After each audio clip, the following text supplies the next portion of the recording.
आरोप लगा देश के ऊपर कि भारत की पुलिस, भारत की व्यवस्था, भारत की सत्ता व पार्टियां कभी मुसलमान को गृह मंत्री नहीं बनाती, क्योंकि उनको डर लगता है कि कहीं गद्दारी ना कर दे।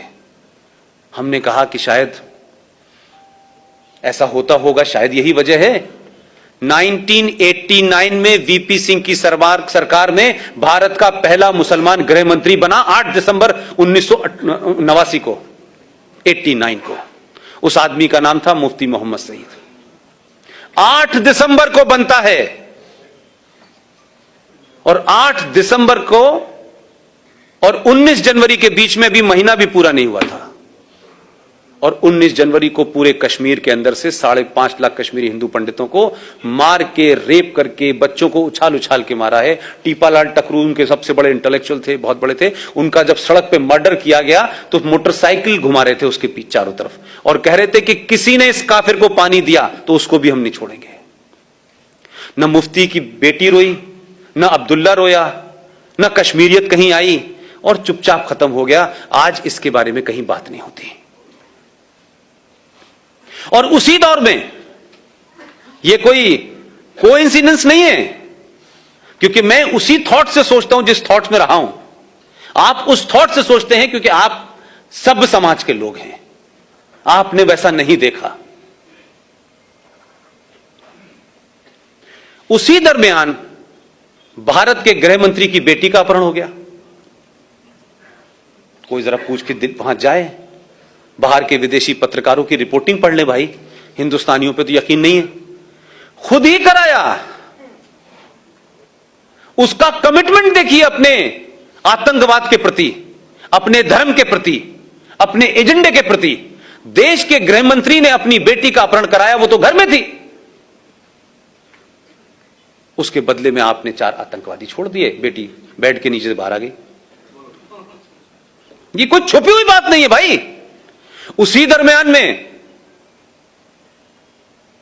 एक साहब हैं, सेकुलर हैं, कांग्रेस पार्टी के राज्यसभा में लीडर ऑफ अपोजिशन है, उनका नाम है गुलाम नबी आजाद। अब ये मुझे पता नहीं है कि वो इस्लाम से आजाद है कि नबी के गुलाम हैं, या नबी के गुलाम हैं कांग्रेस से आजाद हैं, ये मुझे पता नहीं। उनके घर में भी उनका एक भतीजा गायब हो गया, और इतनी तेजी से हो रहा था, लग रहा था कि खट खट काम करना है।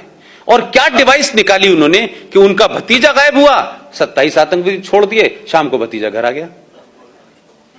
एक और साहब हैं जिन्होंने वोट वाजपेयी के दरमियान दिया था, नाम जानते हैं? सैफुद्दीन सोज साहब। उनकी भतीजी गायब हो गई। ये ऐसे लग रहा था कि सबका एजेंडा कितना खूबसूरत है। वो बात अलग थी कि वो वहां जब थे उनकी हैसियत दूसरी थी, वो दूसरी पार्टी में थे। उसके बदले में भी 7 लोगों को छोड़ दिया आपने। तो पहला इस देश के अंदर अगर हम ये कहें कि इंटरनेशनल टेररिज्म जो है वो भारत में कैसे पनपा, उसके लिए जिम्मेदार भारत का ये पहला मुसलमान गृह मंत्री है। एक घटना हो जाती है, मोदी के दौर में हुई, पूरी दुनिया में छा गई साहब, पूरी दुनिया के अंदर हंगामा हो गया। कोई वीजा रुकवाने चला गया, कोई धरना करने चला गया, कोई प्रदर्शन करने चला गया, लेकिन 5 लाख हिंदू अपने ही देश में शरणार्थी हैं। दिल्ली की सड़कों पे, दिल्ली हाट के सामने कोई पान की दुकान कर रहा है, कोई चूरन की दुकान कर रहा है, कहां कहां रह रहे हैं, कोई बंगलोर भाग गया, कोई कहीं भाग गया।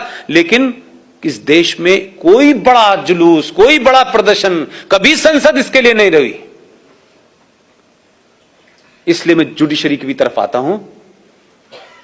अभी कुछ घटनाएं इस देश में हो गई कि किसी ने अखलाक को मार दिया, किसी ने, गोरक्षक ने किसी को मार दिया। ये मैं इसलिए कह रहा हूं कि ये घटनाएं हैं, इसको आप अपने गूगल पे जाके सर्च करें। चंद घटनाएं हुई और चंद गुंडेलों की, और भारत के प्रधानमंत्री ने खड़े होकर कहा कि जो लोग इस तरीके की हरकतें कर रहे हैं वो गुंडे हैं, उनको पकड़ा जाना चाहिए, उन पे केस चलना चाहिए। लेकिन चंद घटनाओं से ये लिंचिस्तान बन गया, चंद घटनाओं से, जिसका किसी समाज से, किसी धर्म से लेना देना नहीं था। यहां भी समझ में आता है, सुप्रीम कोर्ट की बैनर हेडलाइन खबर थी, बैनर हेडलाइन खबर थी, we will not accept this lynching, government should take immediate and drastic action. इसी हिंदुस्तान के अंदर 1984 में दिल्ली के अंदर लुटियन दिल्ली में, जहां राष्ट्रपति, प्रधानमंत्री, सारी सत्ताएं के सबका पावर है, वहां 3,500 सिखों को दौड़ा दौड़ा कर मारा, सड़कों पे मारा, गले में टायर डाल के मारा, बच्चों को उछाल उछाल के मारा, बॉक्स में जो लोग छुप गए थे उस बॉक्स में आग लगा के मारा। भाई साहब, सुप्रीम कोर्ट ने कभी नहीं कहा कि इस देश में अगर मॉब लिंचिंग पहली हुई थी तो वो तो ये थी, कभी नहीं बोली। 3.5 लाख और 5 लाख कश्मीरी हिंदू पंडितों के साथ किया, वो मॉब लिंचिंग नहीं थी। लेकिन सुप्रीम कोर्ट का पाखंड और ड्रामा देखिए कि सुप्रीम कोर्ट क्या कर रही है। सुप्रीम कोर्ट भारत की सेनाओं को डायरेक्शन दे रही है। क्या डायरेक्शन है साहब? कि देखिए, आप जब आतंकवादी से लड़ें तो ये जो पीछे जो आपके देशभक्त लोग हैं जो आप पे पत्थर मारते हैं, क्योंकि भटके हुए लोगों ने पता नहीं पत्थर कहां मारना था, तो गलती से आप पे मार रहे हैं, लिहाजा आप इन पे गोली ना चलाएं, आप इनके ऊपर प्लास्टिक की गोली चलाएं। सेना का एक आदमी विदेशी आतंकवादियों से लड़ रहा है, उसका मुंह इधर है, फिर वो अपनी बंदूक से प्लास्टिक की गोली डाले, फिर इधर चलाए। जब उनसे कहा कि ऐसा मुमकिन नहीं है, बोले नहीं, उनके ऊपर पानी डालें, गर्म पानी डालें। तो वो पहाड़ों में पहले टैंक लेके जाए अपने कंधे पे कि पहले मतलब मानसिक दिवालियापन है इस देश के अंदर यार। वही कहता है कि गर्म पानी डालो, ठंडा पानी डालो, प्लास्टिक डालो, और इतनी चिंता होती है कि बाकायदा प्लास्टिक की गोलियों की नपाई इंची टेप से करने लगता है सुप्रीम कोर्ट। सुप्रीम कोर्ट को इस बात की चिंता है कि मुंबई की दही हांडी की लंबाई कितनी है भाई, ये ज्यादा हो गई आधी इंच तो भाई साहब पे केस चलेगा। महाकाल पे पानी कैसे चढ़ेगा, आधा किलो चढ़े, 250 ग्राम चढ़े। लेकिन इसी सुप्रीम कोर्ट ने दिल्ली से सटा हुआ एक 40 किलोमीटर की दूरी पर एक जगह है, एक आदमी, वो गलत था सही था यह विषय नहीं है, वो किसी गलत काम में पकड़ा गया। यह बात अलग है कि वो भी वही सब कर रहा था। अगर 1400 साल पहले टेलीविजन होता तो तब भी यही हो रहा था।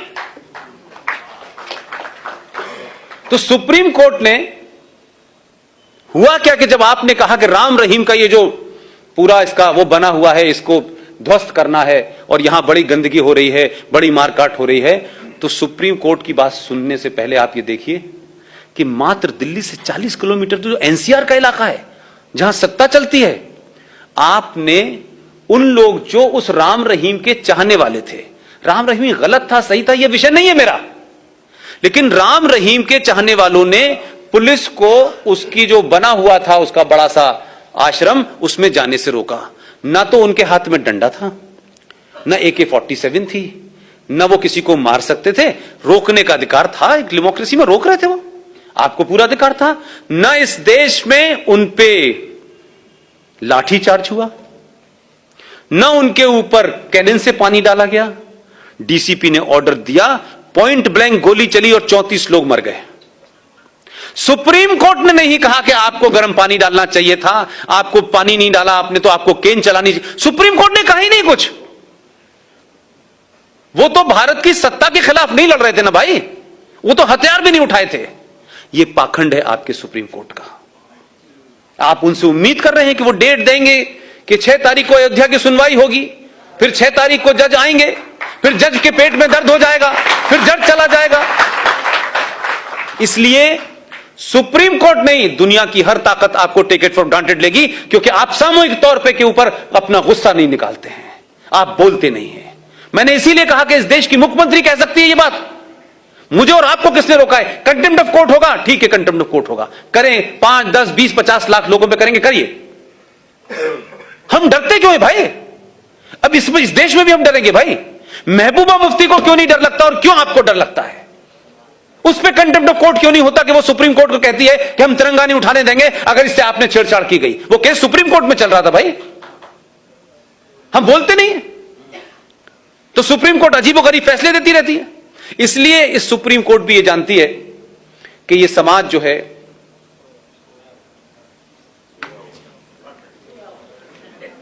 ये बात अलग है कि आप जाग गए, बाकी तो सो ही रहे ना। आपने जगाने भेजा इसे, वो चौकीदारी करके सीटी बजा बजा के जगा रहा है, लेकिन समझ नहीं रहे वो लोग कि भाई ये जगा रहा है, समझ में नहीं आ रहा। बस वो इतने ही सिंबॉलिक समझ रहे हैं, उसकी फिलॉसफी नहीं समझ पा रहे, क्योंकि उसके समझने के लिए ये चाहिए होता है। मैंने अभी कल परसों के भाषण में कहा, तब लोगों की समझ में आया कि अच्छा ऐसा है। मैंने कहा इसलिए कि आप पढ़ते नहीं हैं, आपको सब चीजें नजर आती हैं जो दिखनी चाहिए, जो नहीं दिख रही वो भी बहुत कुछ बदल रही हैं।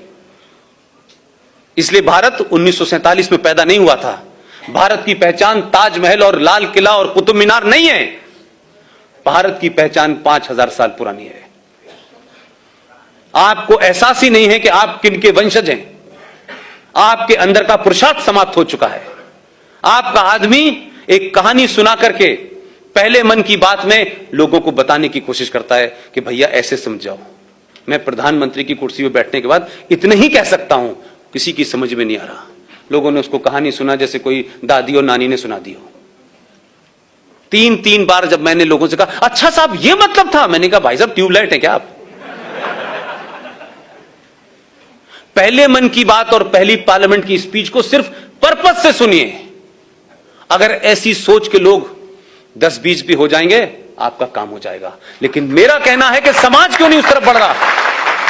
आप नैरेटिव क्यों नहीं निकाल पा रहे? ये आपको क्या दिक्कत है? आप बोल ही नहीं रहे। इसीलिए राष्ट्रपति भवन के अंदर अब इफ्तार नहीं दिया जा रहा।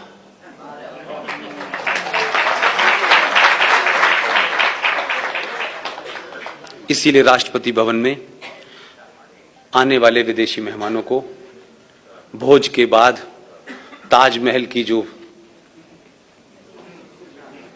वो पहचान थी ना भारत की, क्योंकि हम लोग तो वहां ताज से चाय पी रहे थे, हमें क्या पता था ये पहचान भी बन जाएगी। वो दी जा रही थी कि ये भारत की पहचान है। हर विदेशी